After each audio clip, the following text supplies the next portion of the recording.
কেমনে দিন যাইব রে, আমি তো নাই বন্ধুর অন্তরে। অবশেষে চিত্রনায়ক শাকিব খানের কণ্ঠ নকল করে ভাইরাল হওয়া জনপ্রিয় কন্টেন্ট ক্রিয়েটর শাকিল ব্যাপারী ওরফে জুনিয়র শাকিব আর নেই।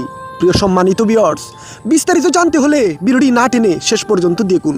অবশেষে জানা গিয়েছে পারিবারিক কলহের জেরে নারায়ণগঞ্জ বন্দর থানা ঘুমন্ত শাকিবের নিজ বাড়িতে গোপনাঙ্গ কেটে ফেলেন তার টিকটকার স্ত্রী শিকা খান।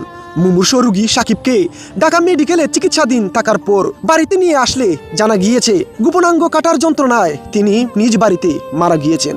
মারা যাওয়ার আগ মুহূর্তে জুনিয়র শাকিব এক সাক্ষাৎকারে যা বলে গিয়েছেন তার স্ত্রী শিকা খানের বিরুদ্ধে। তিনি বলেন, আমাকে চলে বলে কৌশলে গরুর মাংস, বিয়ার, অন্যান্য গুমের ওষুধ পানিতে মিশিয়ে খাইয়ে অচেতন করার আধ ঘন্টা পর আমার হুঁশ ফিরে এলে দেখি রক্তের বন্যা বয়ে গিয়েছে আমার সারা বিছানায়। তারপর দেখি আমার গোপনাঙ্গ কাটা। প্রিয় ভিউয়ার্স, তার স্ত্রী শিকা খানকে নিয়ে তিনি আরো বলেন, তাকে ভালোবেসেছি। পূর্বে তার দুটো বিয়ে হওয়ার কথা শুনেও তাকে আমি বিয়ে করেছি। প্রতিদিন আমার সঙ্গে তার ঝগড়া হতো, তাই সে আমার এই অবস্থা করেছে। আমি সব কিছু হারাতে রাজি, কিন্তু তোমাকে না। প্রিয় ভিউয়ার্স, এই ঘটনায় অভিযুক্ত শিকা খানের দৃষ্টান্ত শাস্তির দাবি করেন শাকিবের পরিবার ও পাড়া প্রতিবেশীর মানুষ। কিন্তু জুনিয়র শাকিবের মৃত্যুর বিষয়টি এখনো নিশ্চিতভাবে জানা যায়নি। প্রিয় সম্মানিত ভিউয়ার্স, টিকটকার শিকা খানের এমন ঘটনায় তার কেমন শাস্তি হওয়া দরকার?